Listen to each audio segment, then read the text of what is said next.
এই রেসিপিটি নতুন মায়েদের জন্য, যাদের বাচ্চারা বুকের দুধ পায় না, তারা এভাবে কালোজিরা ভর্তা করে খেয়ে দেখবেন, অবশ্যই কাজে দেবে। সামান্য একটু কালোজিরা শুকনো একটি কড়াইতে নিয়ে ভেজে নিব। এবার একটি কালোজিরা গালে দিয়ে দেখব কালোজিরাটা ভাজা হয়েছে কিনা। ভাজা হয়ে গেলে একটি বাটিতে কালোজিরাটা উঠিয়ে নিব। এবার কড়াইতে পর্যাপ্ত পরিমাণ তেল দিয়ে পেঁয়াজ, রসুন আর কাঁচামরিচ দিয়ে নাড়াচাড়া করব। সাথে হাফ চা চামচ লবণ দিয়ে দিব। দিয়ে ভালোভাবে নাড়াচাড়া করতে থাকতে হবে যাতে পেঁয়াজটা না পুড়ে যায়। পেঁয়াজটা যখন লাল লাল হয়ে যাবে তখন এটাকে নামিয়ে নিব। এবার একটি মিক্সিং জারে ভেজে রাখা কালোজিরা দিয়ে ভালোভাবে ব্লেন্ড করে নিব। আপনারা পাটায়ও করতে পারেন, পাটায় করলে আরও ভালো হবে। কালোজিরাটা গুঁড়া গুঁড়া হয়ে গেলে আলাদা বাটিতে ঢেলে নিব।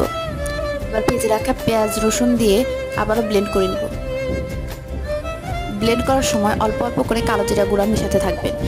একেবারে সব কালোজিরা গুঁড়া দিয়ে দিবেন না, এতে ভর্তা তিতা হয়ে যাবে।